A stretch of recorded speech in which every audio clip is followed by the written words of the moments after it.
मी रमा. साहेबांची रामू आणि तुम्ही सगळ्यांची मी रमाई. खरं तर माझ्यापेक्षा जास्त तुम्ही माझ्या साहेबांनाच ओळखता ना? मी रमाई. माझ्यापेक्षा तुम्ही माझ्या साहेबांना जास्त ओळखता हे मला माहीत आहे. माझे साहेब महान पंडित. माझे साहेब म्हणजे महान पंडित, बुद्धांचा विचारवंत, जागतिक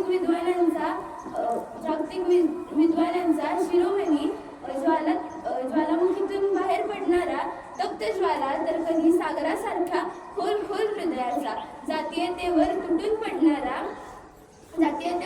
पडणारा मनुस्मृतीचं दहन करणारा नायकांचा महानायक आणि प्रज्ञावंत, निष्ठावंत, सागरा एवढे ज्ञान आणि आभाळाच्या उंचीचा आणि स्वतंत्रपणे चमकणारा असे म्हणजे माझे साहेब. माझ्या साहेबांची मी रमा.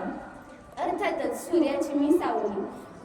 मी एका छोट्याशा गावात एका गरीब घराण्यात जन्मले. माझे आई वडील, माझी 2 भावंड आणि थोरल्या बहिणीचं लगीन आधीच झालं होतं.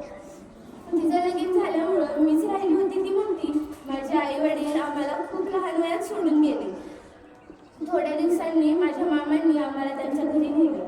तिथे थोड्या दिवसांनी आम्हाला अशी खबर मिळाली की रामजी बाबा त्यांच्या मुलाचं लगीन करण्यासाठी मुलीच्या शोधात आहेत. त्यानंतर ते आमच्या घरी आले. का काय माहीत, पण त्यांना बघून माझा हुंकाच मला आवडेना. मी त्यांना पाहून रडायला लागले. त्यांनी माझ्याकडे बघितलं, माझ्या हातात खडी साखरेची पुडी ठेवली आणि ते निघून गेले.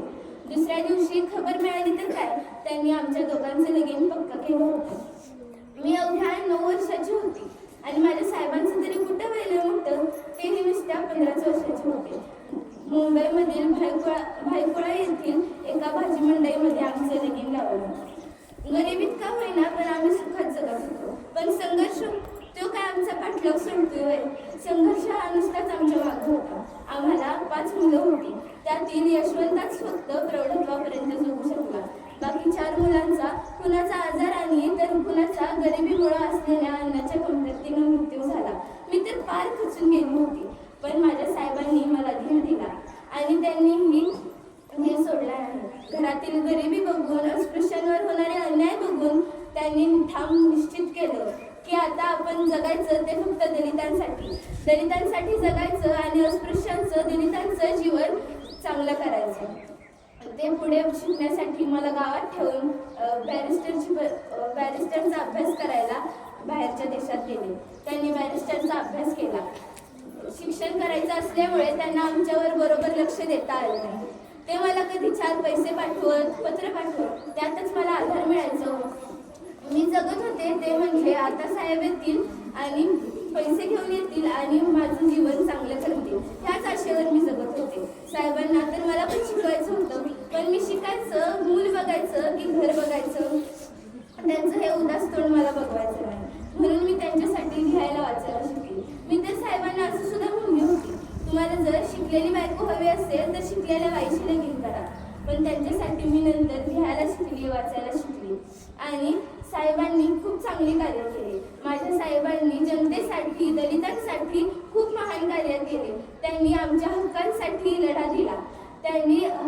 लढा दिला आणि हे हक्क कोणी हिरावून घेऊ नये म्हणून बाकीच्या नेत्यांना सोबत घेऊन माझ्या साहेबांनी संविधान लिहिलं आणि त्या संविधानात प्रत्येकाला समानतेचा हक्क दिला. प्रत्येकाला